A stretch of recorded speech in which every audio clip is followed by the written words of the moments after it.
Hi friends, welcome to Bharathi home food. இன்றைக்கி நம்ம சேனலில் ஆரோக்கியம் மற்றும் புரதச்சத்து நிறைந்த பச்சை பட்டாணி வச்சு ஒரு அடை ரெசிபி எப்படி செய்யலான்னு தான் பார்க்க போகிறோம். இது மார்னிங் பிரேக்ஃபாஸ்ட்டுக்கு ஒரு சூப்பரான சாய்ஸாக இருக்கும். வாங்க எப்படி செய்கிறதுன்னு பார்க்கலாம். ஃபஸ்ட்டு இந்த அடை பண்ணுறதுக்கு மாவு தயார் பண்ணிக்கலாம். அதுக்கு ஒரு மிக்சர் ஜார் எடுத்துக்கோங்க. இதில் ஒரு துண்டு இஞ்சியை இப்படி குட்டி குட்டியாக நறுக்கிட்டு சேர்த்துக்கோங்க. அடுத்து ஒரு 4 பல்லு பூண்டு, ஒரு பச்சை மிளகாய், 3 காய்ந்த மிளகாய், இது கூடவே ஒரு கப் பச்சை பட்டாணி எல்லாத்தையும் சேர்த்து தண்ணி சேர்க்காமல் அரைச்சி எடுத்துக்கோங்க. தண்ணி சேர்த்துட்டா அடை தட்ட வராது, அதனால் தண்ணி சேர்க்காமல் அரைச்சிக்கோங்க. பாருங்கள், இது போல் அரைச்சி எடுத்துக்கோங்க. கொஞ்சம் கோஸாக இருந்தாலும் பரவாயில்ல. இப்போ இந்த விழுதை ஒரு பவுலுக்கு மாற்றிக்கலாம். இப்போ இது கூட ஒரு 2லிருந்து 3 டேபிள் ஸ்பூன் அளவுக்கு அரிசி மாவு, அதே அளவுக்கு கடலை மாவு சேர்த்துக்கோங்க.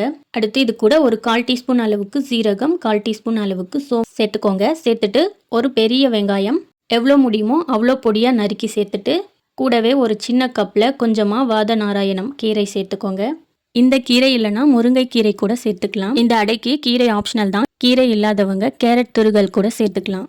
அடுத்து கருவேப்பிலை, கொத்தமல்லி சேர்த்துட்டு தேவையான உப்பு சேர்த்துக்கலாம். உப்பு சேர்த்து இதை நல்லா கலந்து விட்டு பிசைந்து உருண்டைகளாக பண்ணிக்கோங்க. பிசையும் போது கொஞ்சம் கூட தண்ணி சேர்க்க தேவையில்ல. அப்படி தண்ணி சேர்க்கறதா இருந்தால் கொஞ்சமாக தளிச்சுக்கிட்டாலே போதும். ஏன்னா நம்ம வெங்காயம் சேர்த்துருக்கோம் இல்லையா, அதுலேருந்து தண்ணி பிரியும். அதனால கொஞ்சமாக சேர்த்துக்கிட்டா போதும். அடுத்து ஏற்கனவே தோசைக்கல்லில் நல்லா காய வச்சுருக்கேன். இதில் தேவையான அளவுக்கு எண்ணெய் சேர்த்துட்டு தோசைக்கல்லில் அடை மாவை பரப்பி தட்டிக்கலாம். அடை தட்டுறதுக்கு முன்னாடி இந்த மாவை உருண்டைகளாக பண்ணுறோம்ல, அப்பவே இந்த மாவு உருண்டையை சுற்றி கொஞ்சமாக எண்ணெய் தடவிடுங்க. அப்படி எண்ணெய் தடவிட்டோன்னா நம்ம தட்டும்போது அடை சுலபமாக தட்ட வரும். இது போல் அடை தட்ட கஷ்டமாக இருந்ததுன்னா வாழை இலையில் எண்ணெய் தடவிட்டு அடையை அதில் தட்டிக்கோங்க. தோசைக்கல்லில் தலை கொப்பரை கவிழ்த்து விட்டுடுங்க. இப்போது இந்த அடைக்கு தேவையான எண்ணெயை சுற்றிலும் ஊற்றிக்கோங்க. பொதுவாக அடை வேகிறதுக்கு கொஞ்சம் டைம் எடுக்கும். அடுப்பை மிதமான தீயில வச்சு வேக வச்சுக்கோங்க. அப்போ தான் எல்லா பக்கமும் நல்லா வெந்து வரும். நல்லா அடை வெந்து மொறுமொறுப்பாக ஆகிற வரை ஒரு 2 நிமிஷத்துக்கு வேக வச்சுக்கோங்க. நல்லா வெந்ததும் திருப்பி போட்டுட்டு சுற்றிலும் கொஞ்சமாக எண்ணெய் சேர்த்துட்டு இந்த பக்கத்தையும் மிதமான தீயிலே வச்சு ஒரு 2 நிமிஷத்துக்கு வேக வச்சுக்கோங்க.